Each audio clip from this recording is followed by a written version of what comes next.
Welcome to the Main Character Podcast, where we share a collection of personal stories to create a community and inspire real conversations. I'm your host, Brooke Taylor, and today's main character sharing her story is Jamie Brinkman.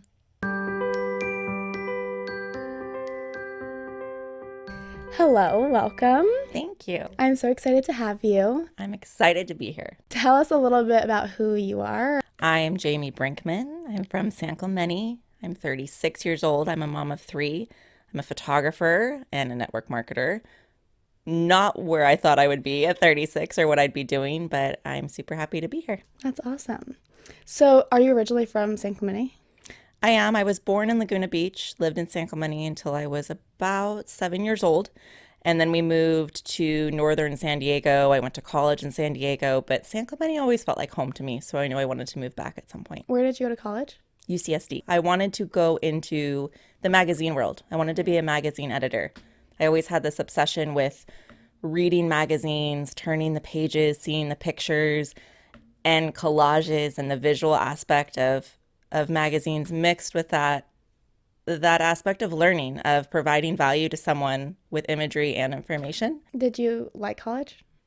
I feel like for me, I was always a really, really motivated person, and I placed my worth on my accomplishments and whether my parents were pleased with me and what I had done.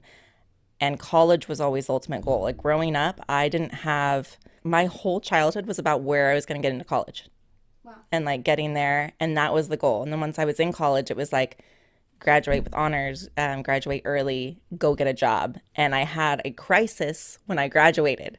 Yeah. So that's kind of where my story starts. Did your parents like put that pressure on you, or did you put that on yourself? No, I feel like, my dad kind of did. My dad was a perfectionist and very, very intelligent. Went to college, graduated early, all those things. My mom wasn't. My mom was a complete housewife, mom, loving woman. My dad was loving too. It was good grades or no allowance. Good grades or you don't get to go out on the weekend, that kind of thing, you know? Yeah. You are going to college. You go to school, you go to college, you get a job. There was no other option. Beyond grades, was it also like your accomplishments in sports and things, or was it only just like focused on academics and pushing you there? I feel for my dad, it was mainly academic based. That's where the love came from. But also, I was just a very motivated and competitive person in general. And I felt the better I did, that's where I got the love from my dad. He wasn't a super emotional guy. But the better I did in sports, the better I did in school, the more love that I got from him. And also, I just really was competitive and highly motivated from a very young age. How would he show his love, like in praise? Like for accomplishing something, or? Yeah, in praise. And he would come to our games. He was a fireman, but he just wasn't home a ton. But he always made time to come to our sports games and to come to our school assemblies and things like that. So he was very present in that way, and yes, very proud when we did well. How did you end up in San Diego? To backpedal a little bit, I'm a twin. Okay. And we were young for our grade. So our birthday's in October. And instead of holding us back, we graduated high school at 17. Mm-hmm. So we were very young. We could have maybe done with another year. But I didn't feel like I was ready to leave the state necessarily. I wanted to leave my home. I didn't want to be at home with my parents anymore. I knew that. I wanted out of my house. I wanted to be on my own, but I didn't necessarily want to be across the country. So I got into NYU with a scholarship, and that idea was super intriguing to me, a whole different area, but snow and metropolitan and lots of people didn't appeal to me. I'm a surfer. Yeah. I love the sun. I love the beach. I love being close to my family. So San Diego was much more appealing than New York, and LA kind of scares me. Even to this day, it just kind of scares me. Yeah. Now that I'm older, I think I would have loved UCLA, but UCSD was comforting. Okay. So I chose it merely based on the fact that it was close enough to my family, but far enough away for me to be on my own and live there. How was it graduating high school and now going to college that you've talked about your whole life? Your dad's put all this pressure on. How was that experience? My entire childhood, I felt, was leading up to this moment of going to college. of getting accepted. I got accepted to numerous colleges. It was a great accomplishment. I got scholarships. It was easier on my parents. I felt very accomplished. I had spent all this time doing volunteer programs, being in athletics, and I looked at it like a job. This was my job. My job was to get into college for my parents. And I did it. And I was super excited. But when I left to go to college, I feel like I went off the deep end a little bit because I had spent my entire life in this bubble of going to school and preparing for this college moment. I had never really gone to parties. I had never really gone out of this bubble that my parents had created. And that's not necessarily a bad thing. I just wasn't prepared to live on my own at 17. I was 17 years old, living on my own. I was in the dorm, so I wasn't all the way on my own.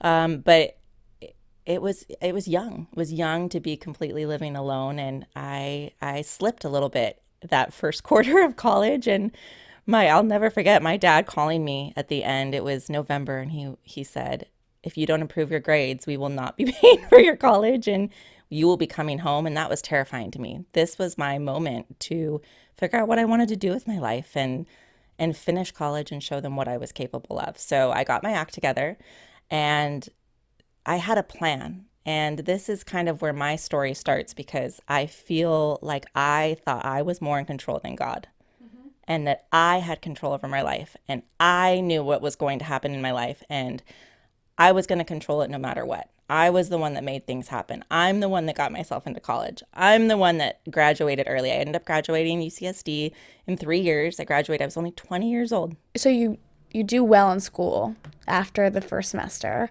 You enjoy it. Then you graduate at 20. Do you go back home? Where do you go? What happens then? So, like I said earlier, I wanted to be a magazine editor. That's what I thought I wanted to do. I thought that sounded like an amazing career, something that was valuable to other people, that could help other people, and also had a sense of accomplishment. So I did. I graduated and I got a job as an intern, so that's not paid, mind you, at a fashion and nightlife magazine in San Diego.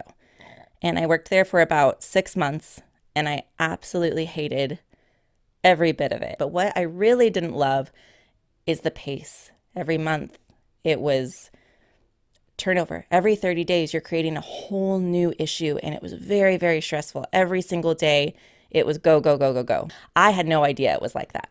And that's why you intern, I suppose. So you know what you do and don't like. But I had spent my whole life preparing for this. I was going to do this. I was going to be a writer. I was going to work in the magazine industry. So I had kind of a quarter life crisis. I was only 20, but I had this crisis of, now what? I have a degree. I'm not even making any money. I'm barely paying my rent. It was a little bit devastating, Yeah. to feel out of control, so to speak, and to not know where I was going to go from that point on. And I think that happens a lot because we get these ideas in our head and then we get there and it's like, oh, this isn't what we saw on TV, and like LA is a great example of that. People see it in the movies and they show up, and it's with everything. It's places, it's opportunities, jobs, and then it's like, okay, this is what I've worked my whole life for, and now what? And I think with any job, you're going to have aspects that you don't love and things that you have to push through. For me, I felt like I was in completely the wrong industry and the wrong job. So it really was kind of a quarter life crisis. But I'm scrappy and I'm smart, I feel. So I was like, you know what? I'm going to take this time to figure it out. So I quit that job. I wasn't treated very well either. Like, the boss was not very nice to interns. And I realize that now, being older, I could have pushed past that. But I pivoted. And I think that this is an important part of all of our stories, that we're never stuck in one place. And you might think you're going in one direction, but ultimately none of us are in control. Yeah. None of us are. We have to trust that God has a plan for us and use our brains and pivot.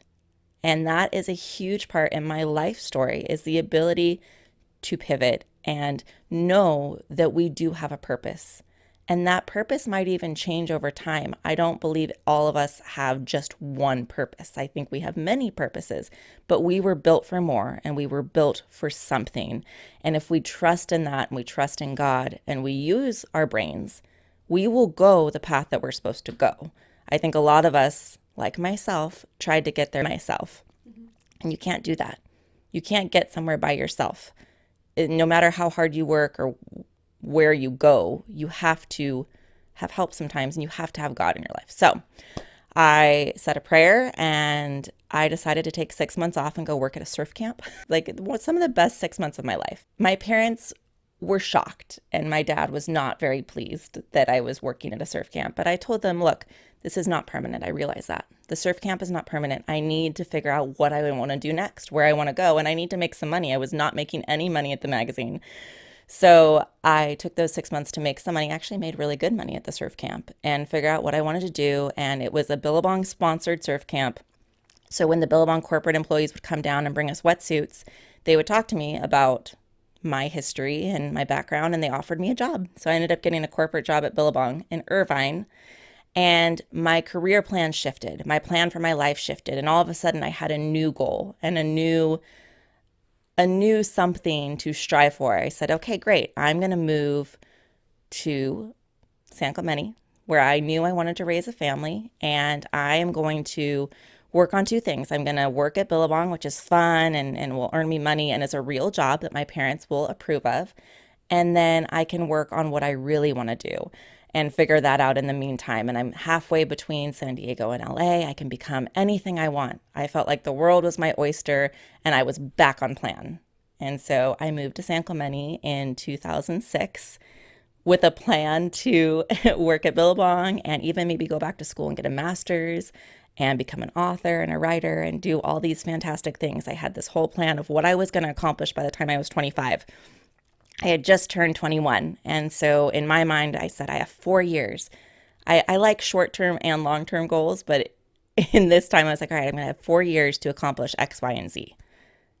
And that's where everything kind of took another turn.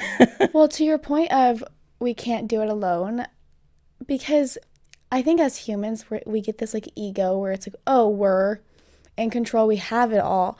But in like reality, like our health, right? Like we can do as much as we want for our health, but then people get cancer or you get hit by a truck or life happens. And I think that beyond just our health, you can't control the weather, you can't control other people, you can't control so many other variables besides just you.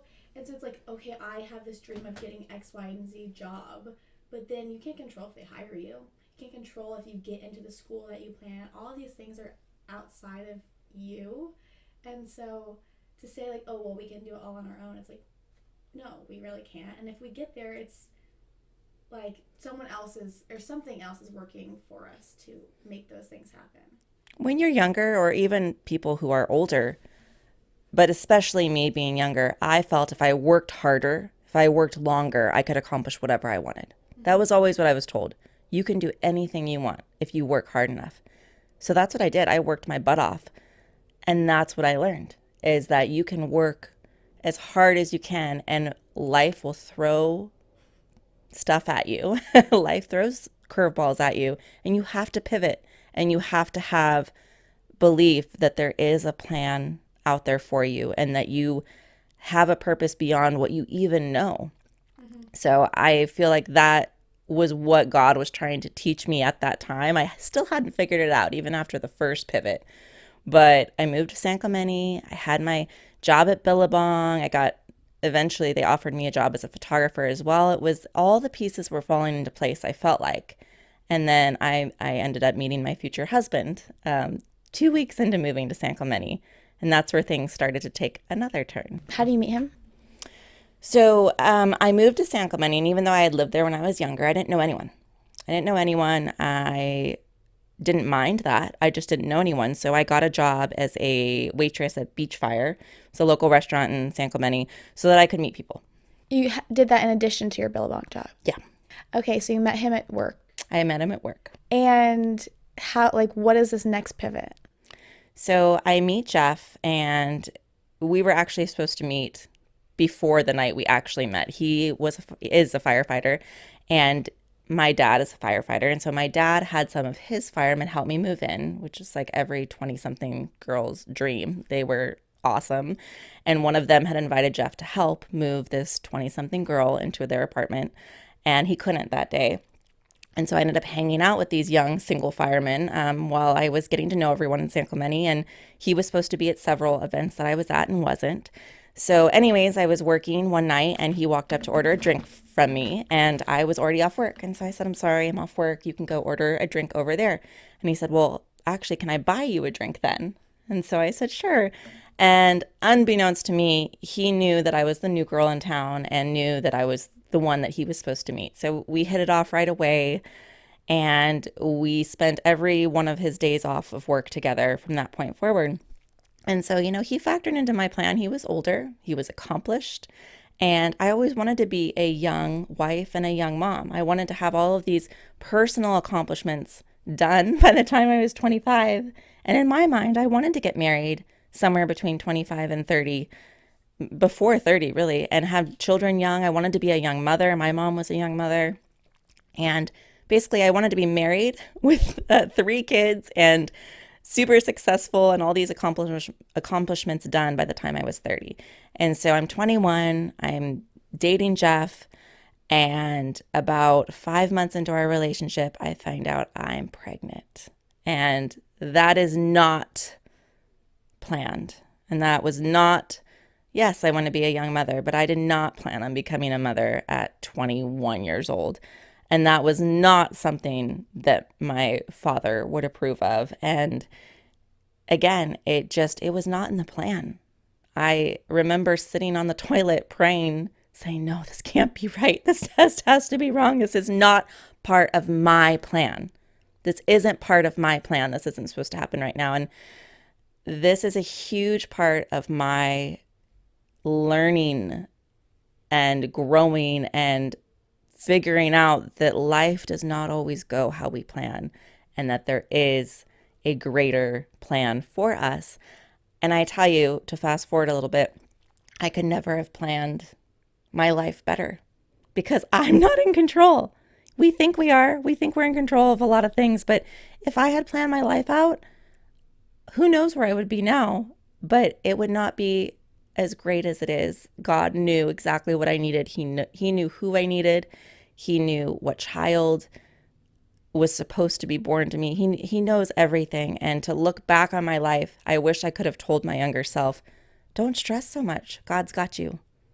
God's got this. God has a plan for you. You don't need to stress about every detail. Yes, we can strive for accomplishments. Yes, we can plan for the future.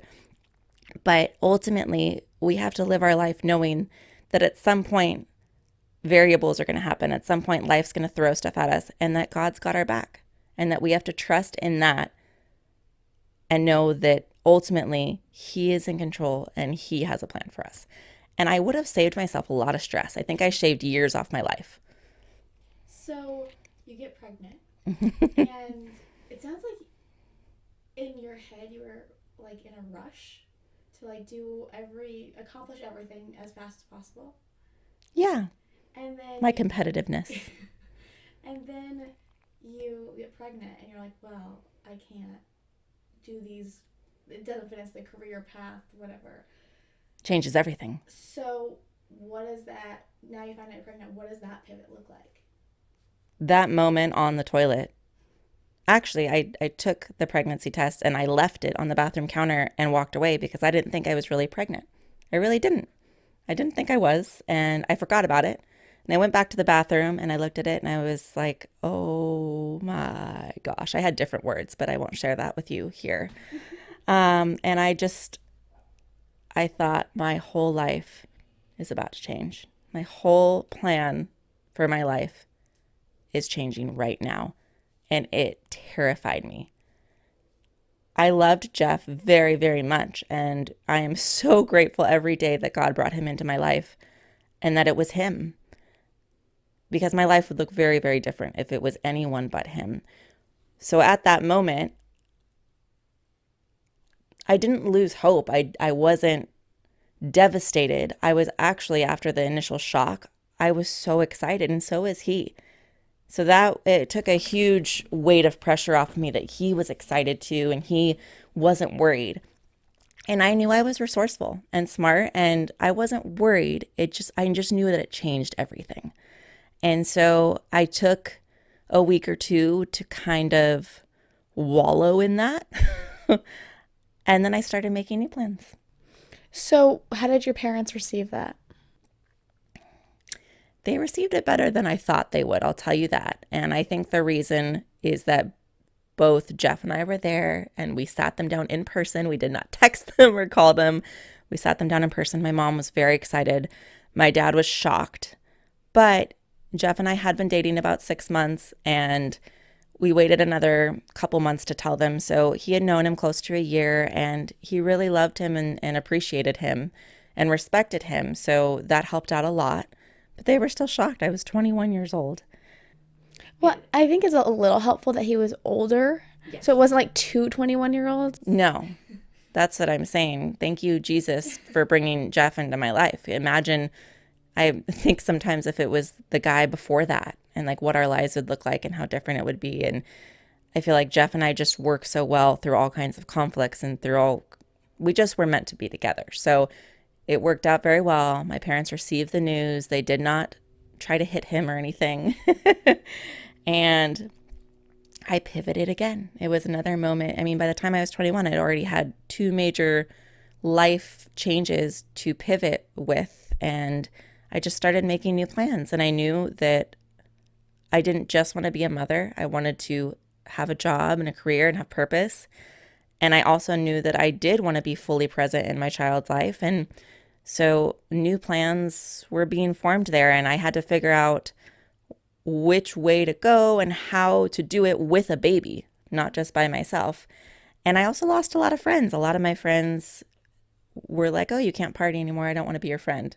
And so it was this whole new chapter in my life where you find out who is really in your corner, and you find out how strong and resilient you really are. I think a lot of people have been through challenges in their life where they have to figure that out and realize, like we've been talking about, that you were not in control of anything. So then you have your baby, and what do you decide to do? Like, you're no longer at Billabong or the bar, right? No, I did quit the bar when I found out I was pregnant, and I worked Billabong for about 6 more months while I was pregnant. And then before Riley came, I quit that job as well. And Jeff actually told me, he was a full-time fireman. He told me I didn't have to work while the baby was small, which was a huge gift because I know a lot of women who have to go right back to work. So I was really blessed. Because he was older and established and had this career, I got to stay home with my baby. I always wanted to work, like I said, and wanted a career, but I got to spend the first year of his life really just being a mom and focusing on him. And that was such a gift and yeah, just such a blessing for me. So we ended up having our wedding when Riley was 6 months old. I didn't want to be a big pregnant bride. We did get married. We got married before Riley was born. I was about 8 months pregnant, but it was small in my parents' backyard, just family. And then we had like our big wedding when Riley was, about 6 months old. So I got to wear a wedding dress, and it was the wedding of my dreams, and it was amazing. And the experience we had with our wedding photographer gave me an idea. And I do think that we get our own ideas, right? We have brains, we're humans. But I also think that God gives us nudges. And I don't know about you, but I've had ideas where they kind of come out of nowhere sometimes, or it's something you never would have thought of if you're on your own, and you have to pay attention to those. And so this was one of them. We got our wedding photos back, and my husband said, you could have done a better job. And I said, you're right. I could have. And that is what started my career as a wedding photographer, which I never sought out to be. I never sought to be a photographer. I was a photography minor, forgot to mention that. But my photography minor was to support my journalism career, to support the magazine editing career. It was a hobby more than anything. I loved it, but I never thought it would be a career. So when our wedding photographer was not the best, it spurred this idea of, you know what? Yeah, I could do this better. When did you originally start taking photos? I've been taking photos my whole life. Okay. And so you have this idea, but I think our whole life is a balancing act of following God's plan and listening to those nudges and like pivoting to whatever life throws our way, but then also using our brain and acting on those things, because it's not just like God gives you a path and then you walk on it. Like, you have to like put effort in and take action. Then you decide you want to do this. Now you actually have to like start a business and get clients, and like, how do you do that? That was the easiest part, I think, of my whole journey. I think learning to lean on God was the hardest part of my journey. My whole life up until that point, because really, I mean, being 21, your whole life, 18 and younger, you're a child. Really, 18 years of your life, you're at home. So my whole life, I had been relying mainly on myself. I was a believer, I did go to church, but I felt mainly like I was relying on myself and my accomplishments and my drive. And to have these pivots happen through my early 20s really taught me that it was time for me to trust in God's plan and also in God's timing. I was a go-getter. I wanted things done now. I was very type A. I've become much less type A since having children out of necessity. But I learned that it was going to be in God's timing. So I tried to not put as much pressure and stress on myself during this time and let things unfold how they would. I spent a lot of nights researching how to start a business. I spent a lot of nights watching YouTube because my education in photography was mostly in film. It wasn't that long ago, but the colleges were still teaching film, which I actually value because I know how to take pictures without seeing a digital image of it first. I think that's a very valuable skill. But I had to relearn how to use digital cameras. I wasn't taught editing in college. I didn't know how to work Photoshop. So all of these skills that I use now, I had to teach myself. So I would say I spent 2 years learning, like diving in education, watching videos with babies. I ended up getting pregnant 9 months later when Riley was 9 months old. And so I had two babies then. And it's a lot having two newborns and also trying to start a business. Some would say it's not the best timing to start a business, but I was energetic, I was driven, and I never sacrificed my parenting for the business. I just worked it in when I could. So, talk a little bit about your faith. So, you always were a believer. At what point does it transition to saying, okay, this is God and I need to take a step down? I would say when I got pregnant, and I think that's why my pregnancy is such a huge part of my story, because I feel like that was the moment where I fully began to trust God and realize that it was not, none of my successes were because of me. Ultimately, they were because of Him. None of my goals and accomplishments were because I had really done anything. It was because of what He has given me and the opportunities I've been given and where I live and all of these gifts that I've been, all the blessings that He's given me. Those are the reasons that I've had success. And up until that point, it was really me, me, me. Even though I believed in God and I prayed and I went to youth group every week and I loved worship music, I don't feel like I fully trusted Him. I had fully given Him my heart and I fully considered myself a Christian, but I didn't fully put my trust and faith that He had a purpose and a plan for me until He was like, until He slapped me across the face and said, we're going to change your whole life plan and you're going to have a baby. That changes your whole life. That's not just, oh, you don't like your career, let's make a pivot. That's a full on life change. And so in that moment, I knew I would never be successful or as successful as I could be without Him. I knew I would never be able to grow into the woman and the mother and the wife I was supposed to be without Him. And I knew that the timing would work out exactly how He planned, and I had to give that up to God. It was in that moment that I surrendered my plans and my goals and my accomplishments, me, and gave it to Him. After becoming a mother, you also realize that it's not all about you. Becoming a mother was probably one of the best things to happen to me because I wouldn't have said this before, but I think I was a rather selfish person. When you have a baby, all of a sudden, nothing is about you. It's all about them. So My pregnancy has taught me everything about everything, about being a mother and a better wife and a better person and a better Christian, and how life isn't about us. And really our purpose here on earth is to love others and to help others and to grow ourselves into better humans. Going from like me to then physically acting and like surrendering everything to him. How did you just one day say, okay, like this is it? And like, how did you transition and learn how to like do that? Because it's kind of something you have to practice.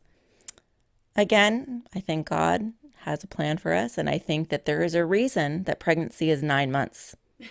Thank you, God, that you don't have a baby a week after you find out you're pregnant. I took those 9 months.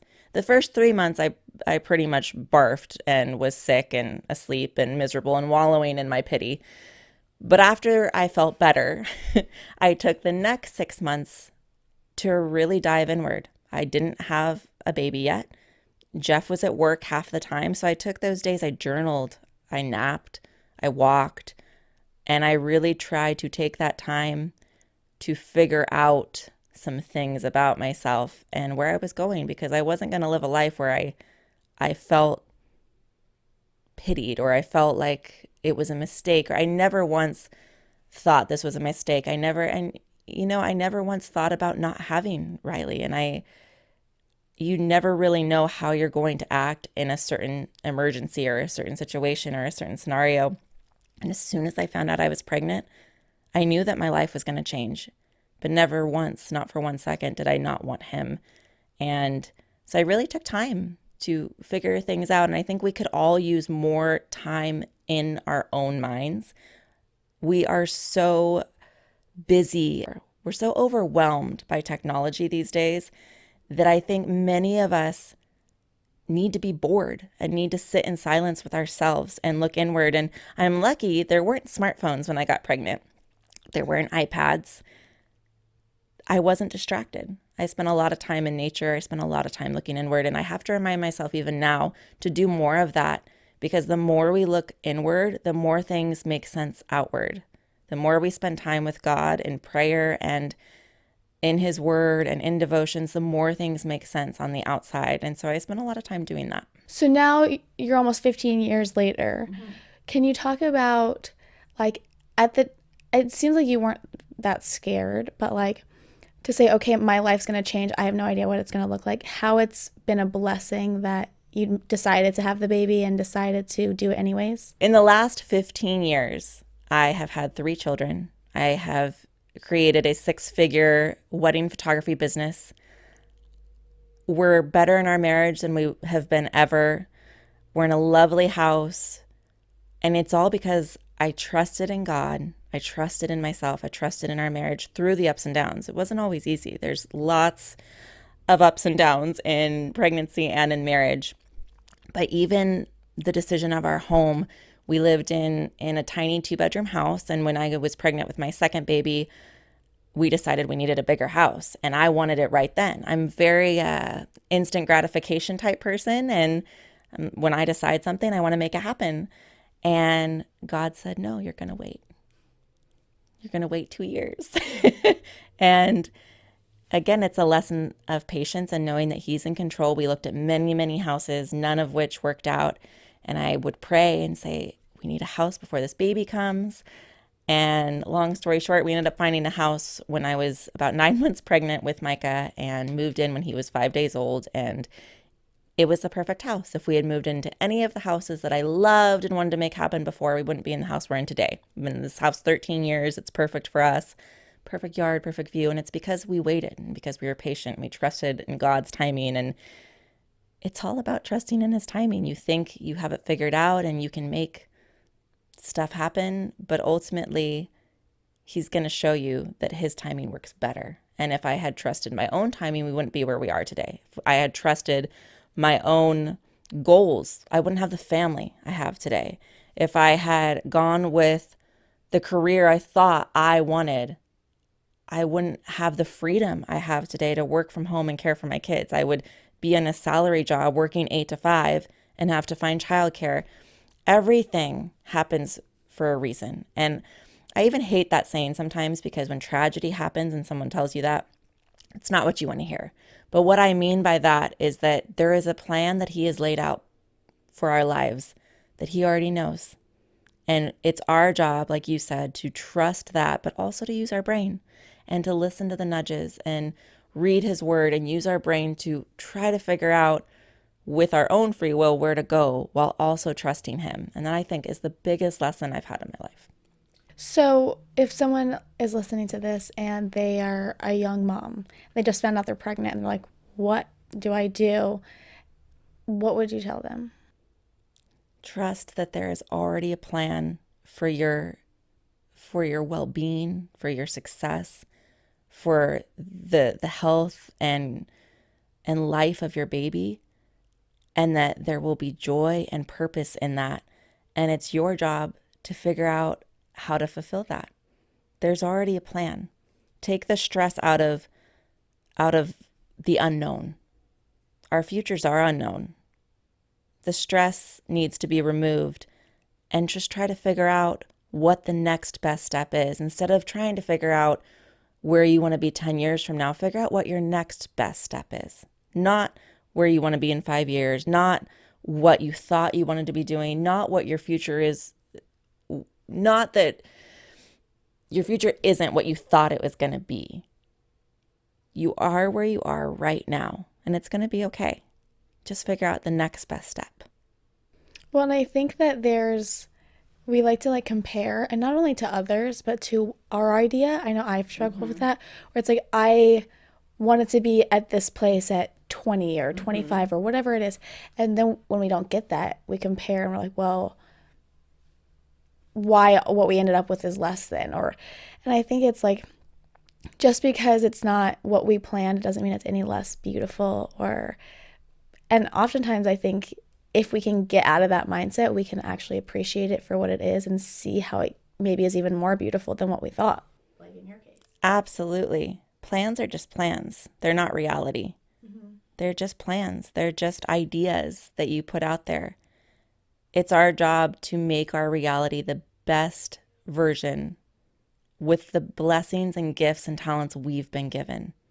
Well, and I think too, we can only see what's in front of us, like literally in our space. And so our ideas and thoughts max out at what we know. And God's ideas for us go so much farther than that, and are so much bigger, and he sees all of the unseen. And so when we take it into our control, we can settle and we can say, okay, this is the opportunity in front of us. Like, sure, this is good enough. But if we wait, and just like you were talking about with your house, if we wait for his timing, what he has in store, we're not going to settle for just okay. Like, we're going to get the best that he has for us. We have no idea what's out there for us. I think sometimes we don't even know what we're capable of, Yeah. We think we know what we're capable of, but I think a lot of times we're so much more capable of what we can even imagine, and we can help so many more people than we think we can, and we can grow into the person we're supposed to be. And I think that that's the key thought here, is that we have to grow into the person God has waiting for us. We're not going to just be that person. He gives us these situations and scenarios to mold us and to help us grow into those people. And without my experiences, I wouldn't be the person I am today. Without becoming pregnant at 21, I wouldn't be who I am today. I wouldn't have gone through the struggles. And I think every single experience we have in life is shaping us, and it's up to us to use our brains and our talents and our hearts to do the best we can here on earth with the people around us, with ourselves, with our family, and with others. I really believe that all of our purpose here is to help others. And then we all have specific purposes. I really do believe that we all have different gifts, and we all have different things that we're good at and different skills. And God wants to use those things. He wants to use our gifts to help others. And so it's up to us to try to figure that out. So your verse is what? Proverbs 16:4. God made everything with a place and a purpose. And why did you pick that? I picked it because I guess my whole story, the whole summary of it is that we are built for a purpose. You might be sitting out there listening to this wondering why you're here. I think at some point we all think that, and we are here for a purpose and we were made for a purpose. God has a specific plan for each and every one of us. And he knew the moment you were conceived, and he knows your life, and he knows what you're capable of, even if you don't. So know that you were made for a purpose and with intent. And that has helped me. I think of that all the time. If I'm ever just feeling sorry for myself or down, that it's not just about me, and that it's so much bigger than that, and we're here for so much more.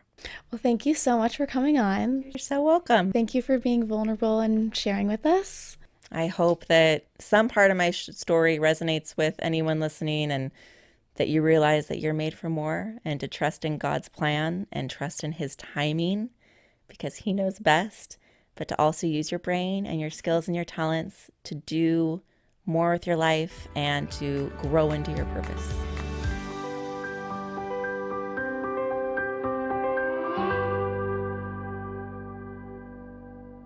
Stay up to date on the next release by subscribing and following us on Instagram at Main Character Collection, where you can also find the link to purchase the crewneck Jamie designed.